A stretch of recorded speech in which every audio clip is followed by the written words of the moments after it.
$115. That is what the leather and labor are estimated to cost in a Gucci bag that sells for over $2,000. But before you assume this is another luxury scam story, watch what happens when an expert cuts one open. The first cut reveals a hidden fabric spine. Not decoration, structure.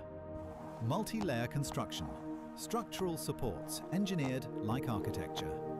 Stitching so precise the count matches across every seam. This is not about markup. This is about a choice made in 1897 that still controls every decision in Florence today. A choice so extreme it costs Gucci millions. A choice that makes zero business sense, unless you understand what a young porter saw in a hotel hallway. Welcome to the Italian luxury leather process that never changed. The year is 1897, London, the Savoy Hotel, the most luxurious accommodation in the city. Guccio Gucci arrives from Florence seeking work. According to the brand's history, he walked much of the journey with minimal resources. Now he carries luggage for the wealthy. Monogrammed steamer trunks, polished leather suitcases, hat boxes stamped with owner initials in gold. Every single day he studies what they carry, the stitching patterns, the brass hardware, the way quality leather softens with age instead of cracking. He memorizes everything, the weight, the smell, the construction. In 1921, he opens a small shop in Florence, Via della Vigna Nuova, selling leather luggage and equestrian goods made by local craftsmen. His philosophy from those Savoy Hotel years is brutally simple. Function beats decoration. Durability beats speed. Quality beats convenience, always. That philosophy runs every decision at Gucci today, even when it destroys profit margins. Flash forward to now, 8 kilometers outside Florence. Industrial suburb called Scandicci. Grey warehouses, courier vans, concrete and motion. Industrial noise. Most factories here hide behind anonymous concrete walls, but one building explodes with color. 10-meter-high murals covering every surface. Bright illustrations, whimsical art. This is Gucci Art Lab. Opened in 2018, approximately 37,000 square meters, housing around 950 specialists. This is where $2,000 bags get both created and tortured to death. And this is where a porter's observations still control billion-dollar decisions. Walk through those doors and the first sound is silence. Not machine silence, human concentration silence. White lab coats everywhere. Artisans studying leather hides under angled light for invisible flaws. Chemists running material stress tests in climate chambers. And in one corner, a glossy robotic arm violently shaking a mannequin wearing Gucci crossbody bags, mimicking months of daily abuse, revealing how leather and stitching will fail. This is not a factory. This is a laboratory where tradition meets destruction testing. But the real story starts 100 kilometers away. The Tuscan countryside between Florence and Pisa. Rolling hills, medieval towns. And hidden in this landscape is a concentrated district still producing high-quality vegetable tanned leather.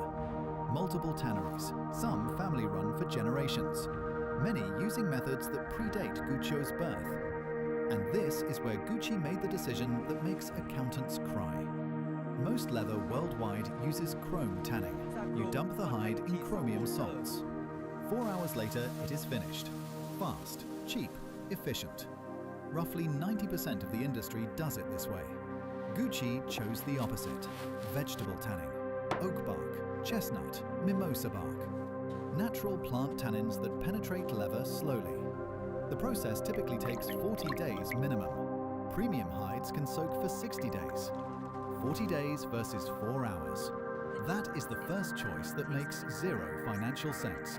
Here is what happens in those 40 days. Raw hides arrive at Tuscan tanneries. First step is curing with salt to halt bacterial decay. Then liming. Massive rotating drums filled with calcium hydroxide. Milk of lime washing away hair and fat residue. The drums tumble continuously, hours of mechanical rotation. Next comes pH rebalancing.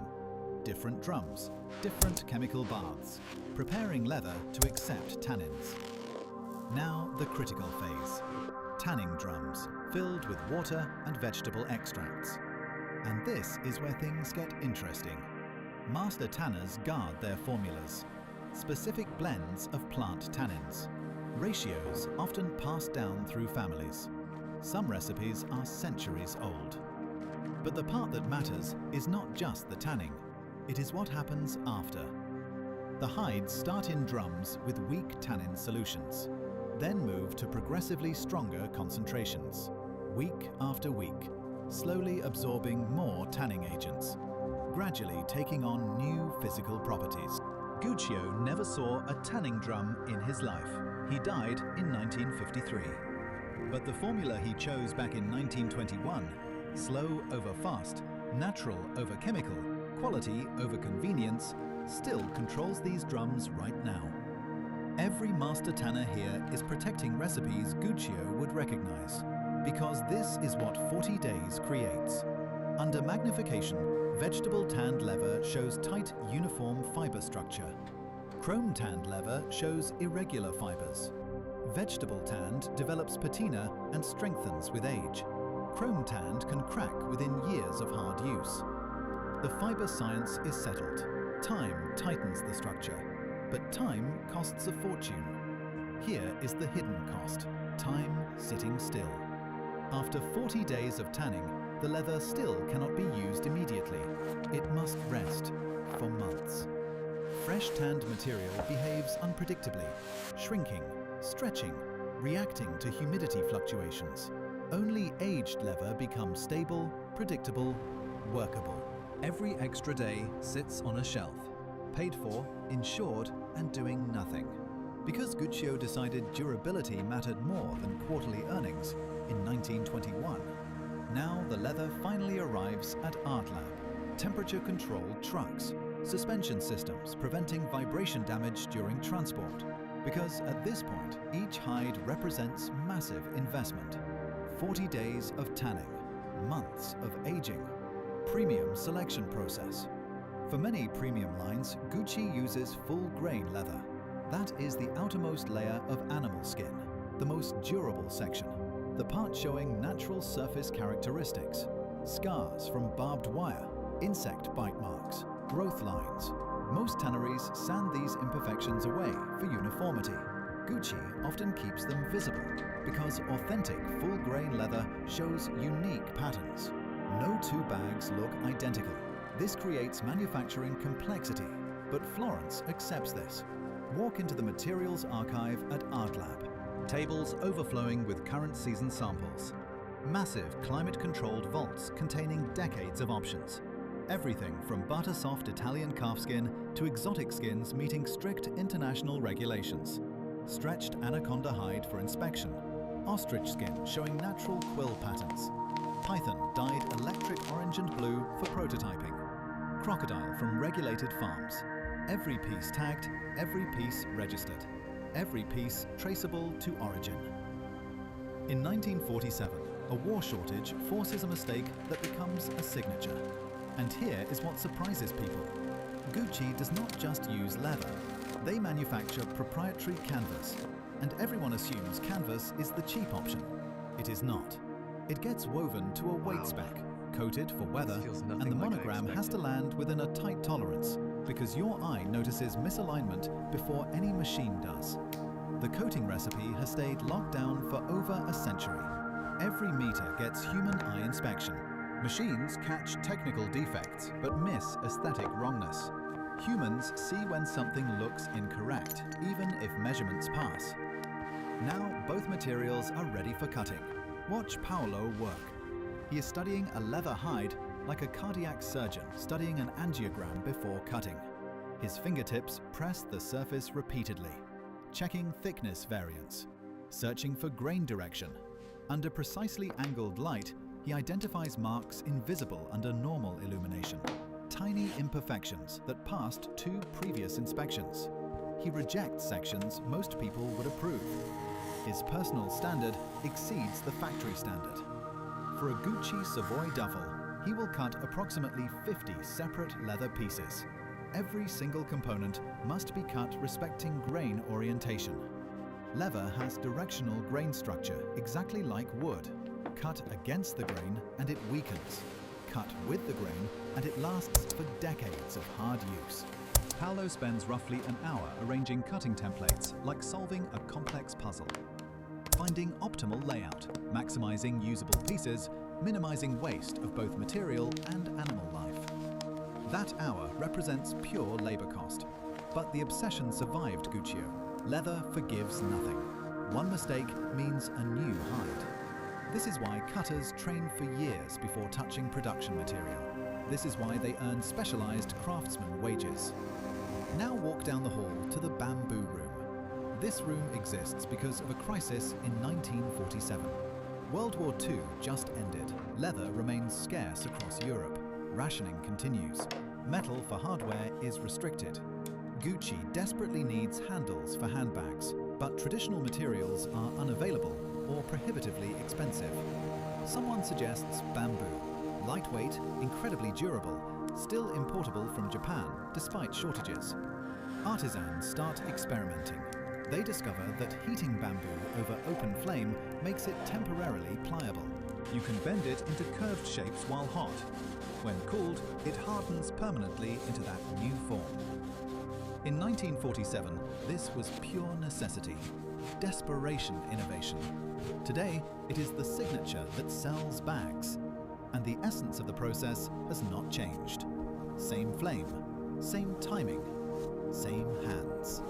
Watch this master craftsman work. He selects bamboo pieces meeting exact diameter specifications.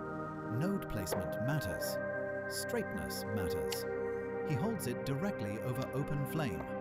Not a modern heating element, not an industrial oven, actual dancing flame. The bamboo begins softening. He bends it by hand, feeling microscopic resistance changes, knowing exactly when to apply pressure, knowing exactly when to stop. Too much force and it cracks. Too little and the curve is insufficient. His hands have done this for 20 years. Once cooled, the bamboo hardens into permanent semicircular form. Now comes finish preparation. Sanding to remove surface imperfections. Polishing to ideal smoothness. Then multiple applications of clear lacquer. Building up protective layers. Then the step giving Gucci bamboo its unmistakable appearance. Toasting. He holds lacquered bamboo near flame without touching, just close enough for radiant heat. The temperature caramelizes the surface into that signature golden brown finish. The natural bamboo grain shows through. Organic node patterns. No two handles ever look remotely identical. This process became a Gucci signature. Still executed entirely by hand. Still following the core principles from 1947, because machines cannot replicate human feel. A single Gucci bamboo 1947 bag requires 140 separate components coming together. The assembly consumes 13 hours. 13 hours in the hands of one dedicated artisan. Meet Marco, 43 years at Gucci, started at 17 years old. His hands shake slightly now, not from age, from precision. After 4 decades, he still checks every stitch twice, still measures every seam, because his name is tied to that date code stamped inside the bag. Because when someone opens this Gucci bag in 2060, they will still be opening Marco's work. He signs nothing, but every stitch is his signature. That is why he never rushes the last seam. Watch him work the leather body construction. Cut pieces get their edges skived progressively thinner, where they will overlap, preventing bulky seams. The thickness difference is ½ millimeter. He measures every single piece. More than ½ millimeter off specification means discarding it and starting over. Now comes the internal architecture you never see, the hidden engineering. 2 to 3 layers of structural supporting materials. The visible leather gets backed with industrial fabric. This prevents stretching over years of use, maintains form integrity indefinitely. Thicker cardboard-like supports provide rigidity. Sometimes these supports contain leather dust particles, increasing structural strength. Every support piece is carefully planned, positioned exactly. This is why cutting open a Gucci bag reveals architecture inside. Not just leather stitched to lining, engineering. Now the stitching phase. In many premium lines, the thread is waxed linen, stronger than cotton thread, ages beautifully instead of rotting.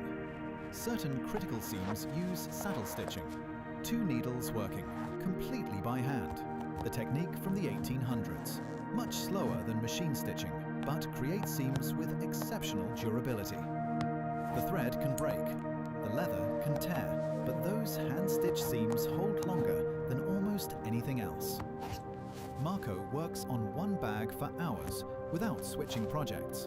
Consistency matters fundamentally. One person's hands create all visible stitches you see.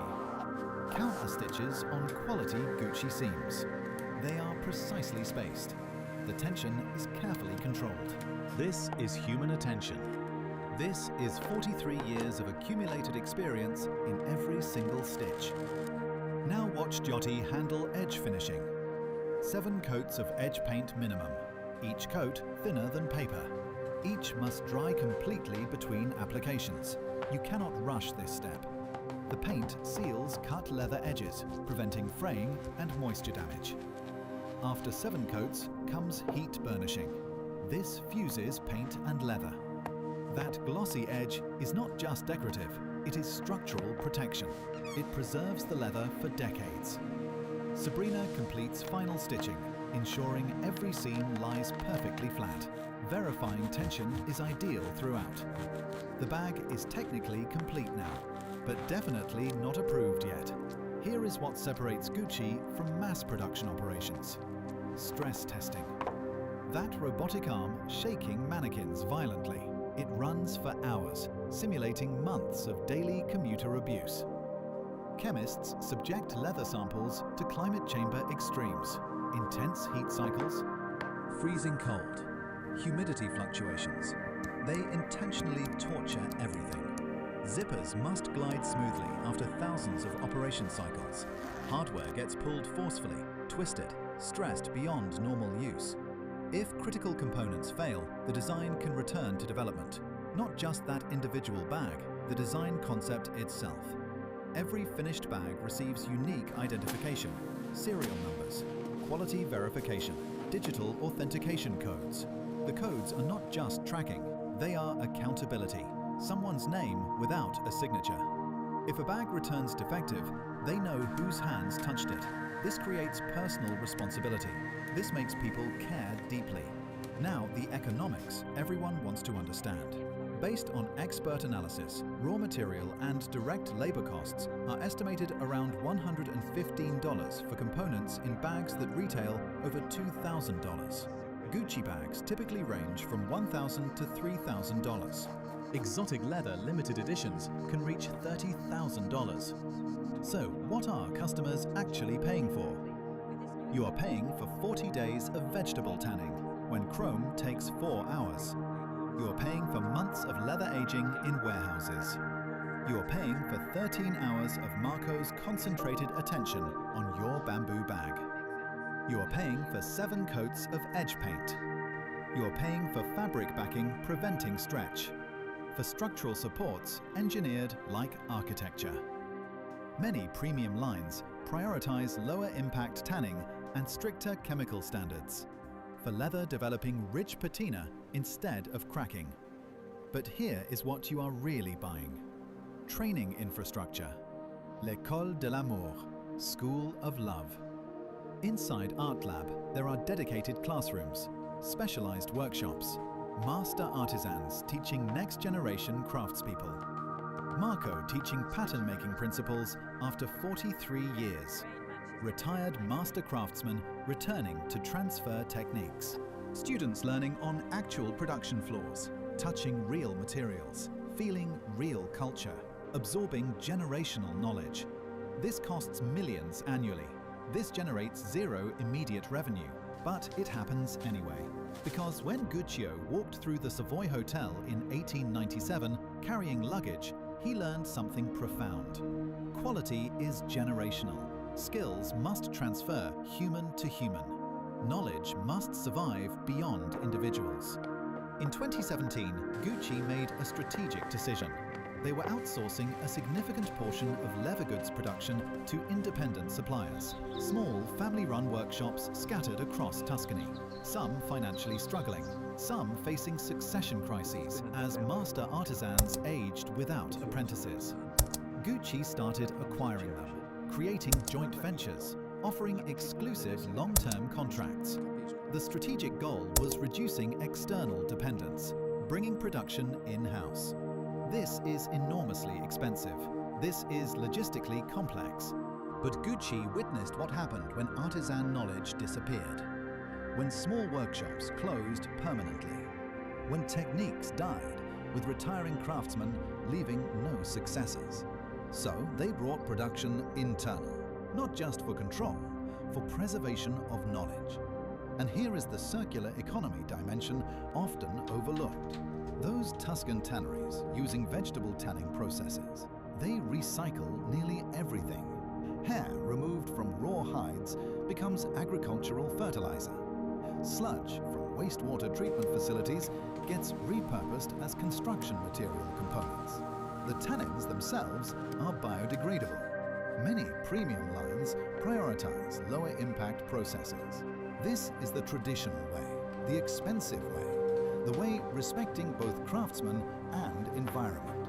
Compare this to fast fashion leather goods. Chrome tanning completed in 4 hours.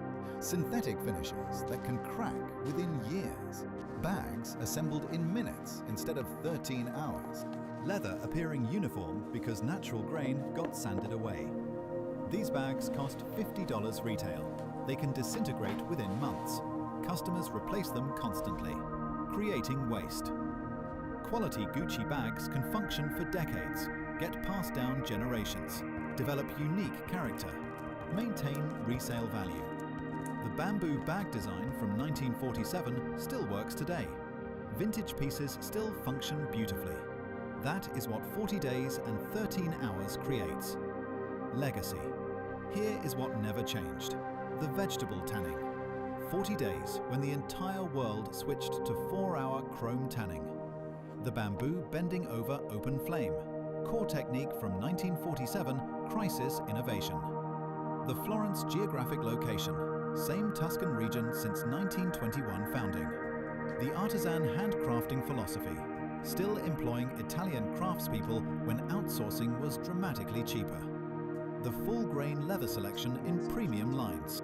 Keeping natural marks when sanding was easier. The multi-layer construction. Engineering hidden structure when single layer was faster. The focus on lower impact production. Choosing cleaner process when chrome was convenient. The training programs. Investing in next generation when automation was readily available. The numbers shock you. The process explains them. But that difference purchases a manufacturing philosophy that appears irrational, where standards matter more than speed, where a young porter's 1897 observations still control billion-dollar decisions, where artisans spend 4 decades perfecting one specialized skill, where bamboo still gets bent over open flame because machines cannot match human sensitivity, where leather soaks for 40 days because Guccio chose durability in 1921, where Marco's careful hands still check every stitch twice after 43 years.